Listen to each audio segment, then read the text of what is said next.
नैनम छिन्दन्ति शस्त्राणि नैनम दहति पावकः न चैनम क्लेदयन्त्यापो न शोष्यति मारुतः। जानते हो रविकांत, इस श्लोक का अर्थ क्या है? श्लोक का अर्थ है, आत्मा को न औजार काट सकते हैं, न आग उसे जला सकती है, न पानी उसे भिगो सकता है, न हवा उसे सुखा सकती है। आत्मा अजर और अमर है। यह श्लोक श्रीमद् भागवत के दूसरे अध्याय में है, उसी गीता में जो स्वयं भगवान श्री कृष्ण के श्रीमुख से अमृत बनकर बरसी और जिसकी ज्ञान गंगा में भीगने वाला हर मन मोक्ष पा लेता है। रविकांत का ध्यान आज सुनी हुई सारी बातों में बस इसी बात ने थोड़ा सा उसकी ओर खींचा। उन्होंने पंडित जी से पूछा कि उनके सुनाए श्लोक का यहां क्या मतलब है, क्या संबंध है? क्योंकि तुम शरीर और आत्मा का फर्क भूल रहे हो मेरे दोस्त।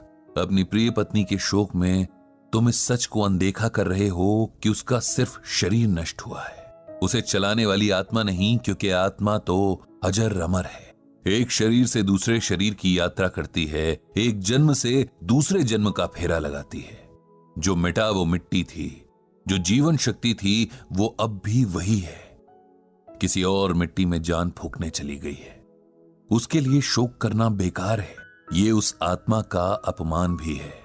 उसे सम्मान के साथ विदा करना ही समझदारी है। यही बात हमें गीता में भगवान श्री कृष्ण अर्जुन को समझाने के बहाने समझा रहे हैं।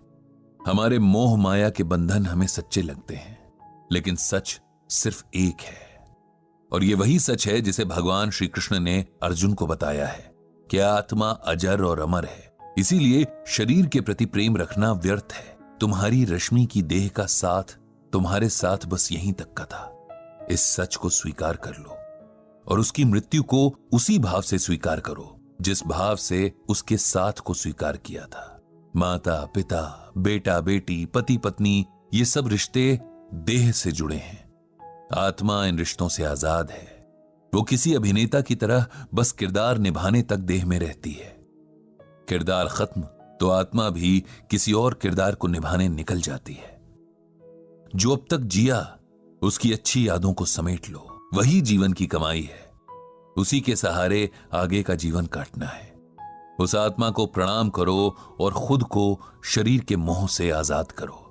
पंडित जी की इन बातों को सुनकर और भगवत गीता के श्लोक की व्याख्या सुनकर रविकांत के मन को ऐसी हिम्मत मिली जैसे किसी डूबते हुए को किसी मजबूत हाथ का सहारा मिल गया हो।